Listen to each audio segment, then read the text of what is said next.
We are not going to give up here. Now, I thought this would be easier to pick up than this.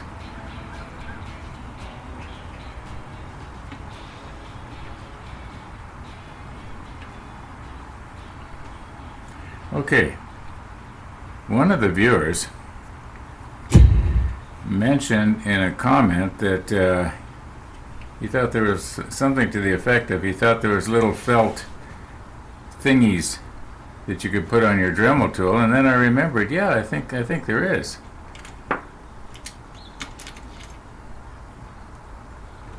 And I was noticing that it actually comes with some polishing compound. Now, I would think that's probably got an abrasive in it, probably a very mild abrasive. It kind of looks like one of the 3 compounds that I have down in my workshop that I used when I was turning pens. I think the first 2 were an abrasive. I think one of them was actually sort of a diamond abrasive. And I think the 3rd one was more of a wax, a polishing wax. So now this says compound here, so I'm assuming it's probably got something in it. It doesn't say what's in there. Now, I think what I'm going to do before I start messing around with these and making them worse than they already are, I'm going to go down the workshop. I do have other old glasses that I'm not wearing now that are probably of the same type of plastic that the lenses are made of, and I think I should maybe just practice on that. Once again, I don't want to waste a lot of time doing this. I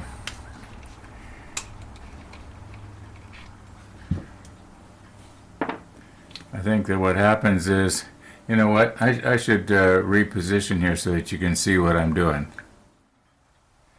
Now, I have not used these before, so this is going to be new for me too.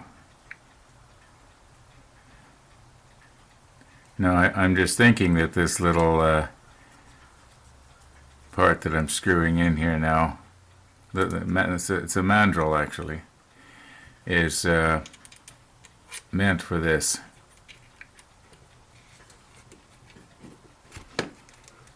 Okay. Now I don't want to get it on too tight. Now, from experience down in the workshop, whenever I'm turning pens, like this one that I showed you yesterday, you don't want to be generating heat because you'll melt the acrylic. And so what I've got this thing set for is its slowest RPM, which is, it says 5 here. It goes up to 35. It's supposed to be 35,000. I don't have a tachometer that I can hook into my ohm meter to measure that sort of thing, but I'm going to assume this 5 means 5,000. So we'll have it going as slow as it can go. I'm just going to run down to the workshop and see if I can find another lens that I can just practice on. I mean, like I say, no use making these worse than they already are. When I got up earlier this morning, I guess probably around 7 o'clock, I was noticing that it was only about 14 degrees Celsius, and I thought, right now is a really good time to cool the house down. Have to run the air conditioner a lot less later on today. Anyway, I'm noticing that I can smell smoke in the house. And of course I knew the house wasn't on fire, and I knew it was forest fire smoke. But I was just noticing outside right now, yeah, you can really see it hanging in the air. I went out in the backyard and I took this shot looking down the berm where you can get a bit of a distance going on. And yeah, you can really see the smoke in the air. Anyway, I guess I better close my windows. Okay. So we got ourselves an old pair of glasses here, and I'm pretty sure we're not going to have to look too hard to find scratches on the front of this. At least I would think. unless possibly I stopped using this. No, I can actually feel it. Okay, so we'll use that one. Now, also when I was down in the workshop, I brought up the abrasives that I had used when I was turning pens, and I believe this was a diamond abrasive. This one I would use first, and this was just a wax. There was no abrasive in it at all. And I think what it would do, what the wax would do, at least I assumed that's what was happening, is that the little micro abrasives left by the diamond polishing would get filled with the wax. I did a whole series on. I think I called it something like The Quest for the Perfect Shine. I can't remember how many episodes, but I tried different things in the pen turning hobby, and I think I even tried toothpaste. Anyway, just thought that'd be of interest to you. Okay, now let's recompose here. Maybe I'll just clean this off just a little bit here. All we want to do is just try our polishing compound. You know what? Rather than use this that I'm not familiar with, maybe I'll use the stuff that I am familiar with. Okay, I realize it's not real clear here, but there are a lot of micro scratches right here. I'm just going to go ahead and see if I can clean that up. Once again, I want to try and emphasize I don't want to waste a bunch of time here today doing this, although I'm sort of got myself into it now, don't I? And we'll take a look at this same area later. We'll see if it's better or worse. And I'm just going to go ahead and use abrasives that I am familiar with. I'm not going to use the compound that came with the Dremel tool. Okay, now I've never polished the front of a lens before, but this is sort of what I thought would probably happen. When we're looking at it up close, you can see that we've actually distorted the surface of the lens. Micro distortions, of course, like little waves. Yeah, the scratches are gone, no question about it. At a distance it does look better, but to try and look through that now, it's actually a lot worse. So I'm glad I didn't try it on my other glasses. Now let's get to the model ship. Okay, we've got this soldered up. We've got this piece put on the mast. We put this piece on yesterday. This piece goes on next, at least according to the instructions. However, I'm kind of wondering if maybe, would it be possible maybe to put this one here on afterwards, because we're going to be handling this a lot when we put the railing on, and then the ladder has to go on. Doesn't show too clearly. Does it go in the back? Well, I'll try and be careful. I sure don't want to have to try and glue this piece part back together again.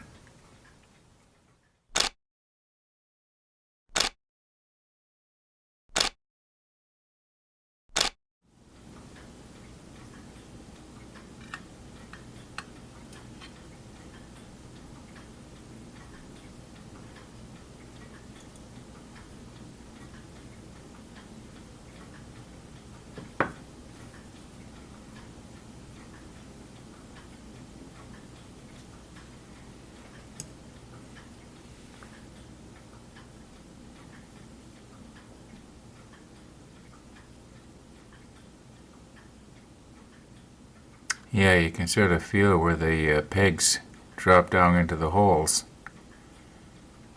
All right.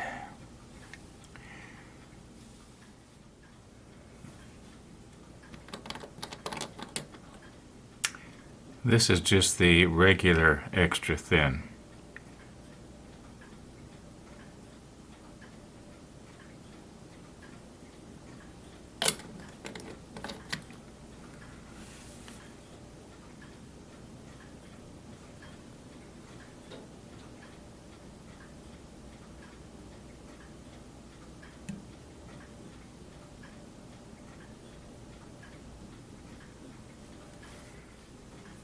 Now let's see, I want to come in there and just sort of give it a little squeeze.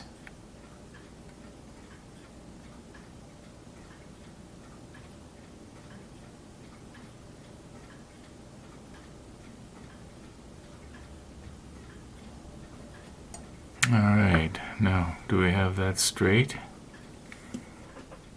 And it looks pretty good.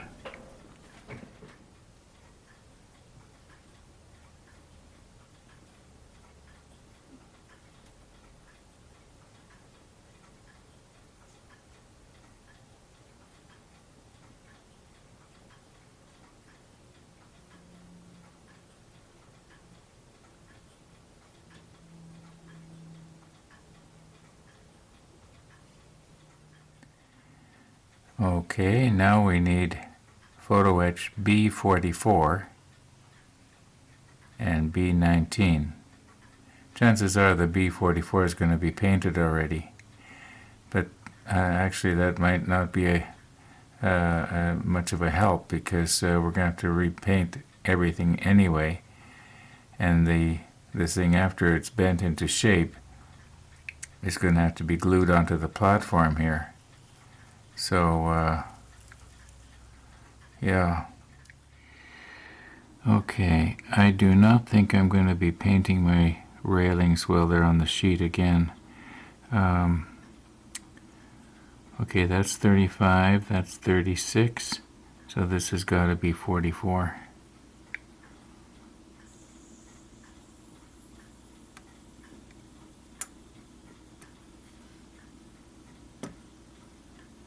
You know what, I think it's been cut already. I don't remember doing it. Maybe, I wonder if it broke off.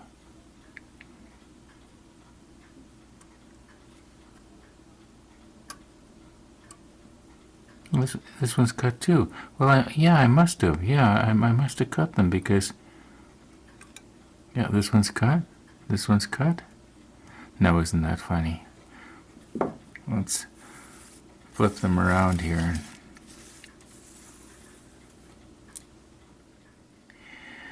I got a comment this morning in yesterday's video, and it was from one of the viewers here in Canada, and he informed us that, probably a lot of you read it, that he has ordered, oh, why won't that cut? The hood from a store here in Winnipeg. So I commented back and said, let us know, when you get it. Now I'm assuming he's getting the 200 scale, but maybe it's the 350. I'm not sure. I missed that. There. Now, for some reason, this did not cut as well as some of the other pieces that we've done. Okay, our ladder B19 is obviously not painted. No, this is snipping off more normally. Okay, swing it around and do the other one.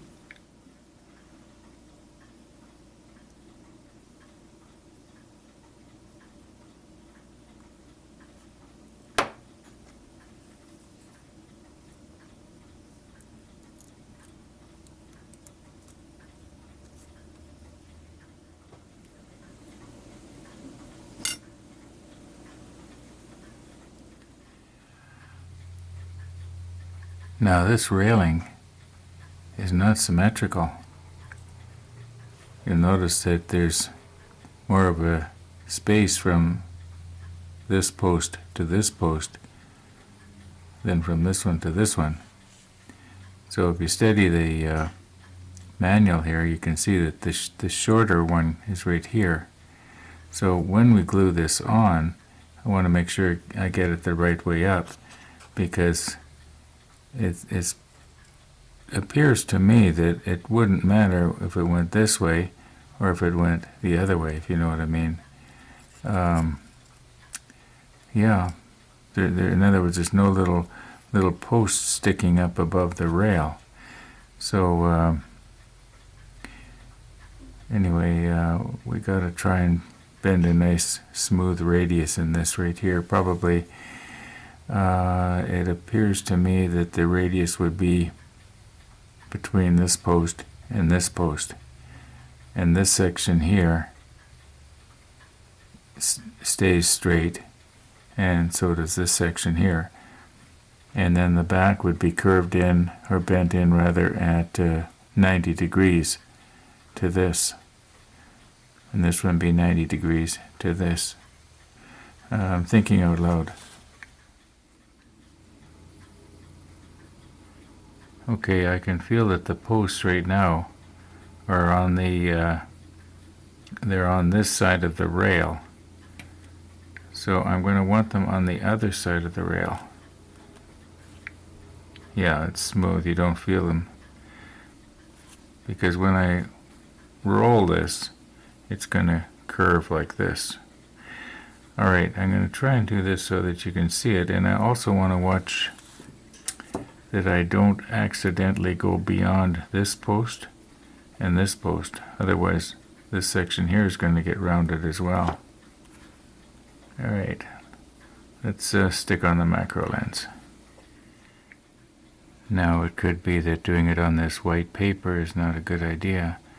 We're going to want to make sure that we have our dowel here at 90 degrees to the railing.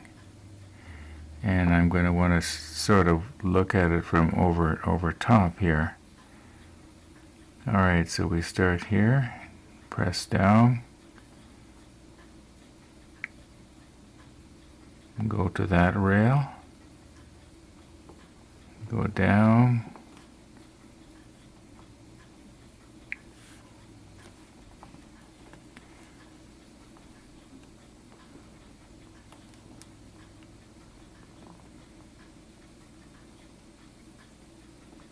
how are we doing here?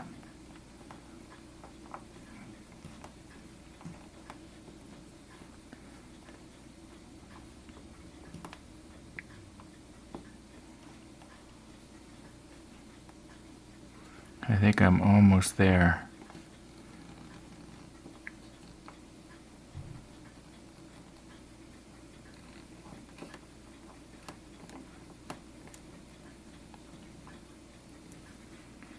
All right, let's have a look at that.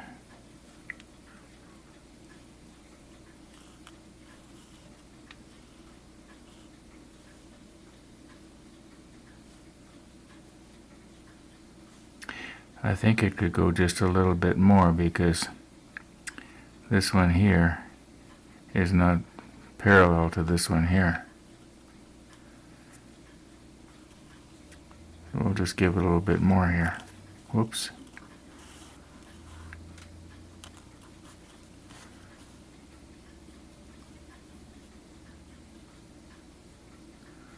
Try and get it positioned back. I'm looking at the monitor and trying to do this at the same time. Everything's kind of backwards.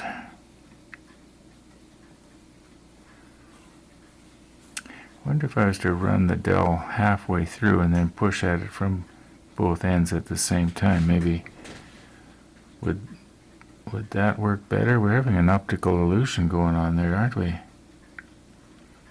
Let's just move it back just a little bit.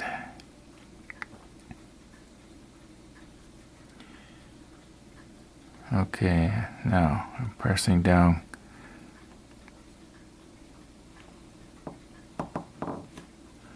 I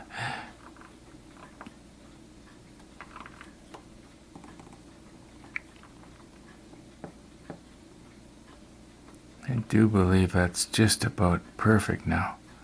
Let's just knock it over here and look at it. Yeah, it's going to take very little, maybe just a little bit more. You know what, I'm just going to go ahead and do it. You get the idea, right? Oh, what the heck.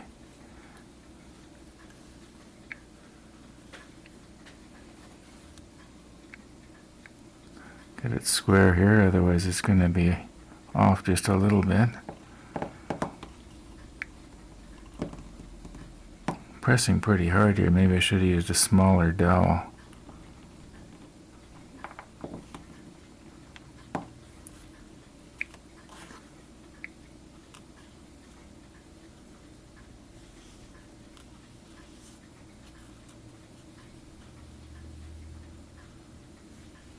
Okay, now we gotta bend these little pieces at 90 degrees.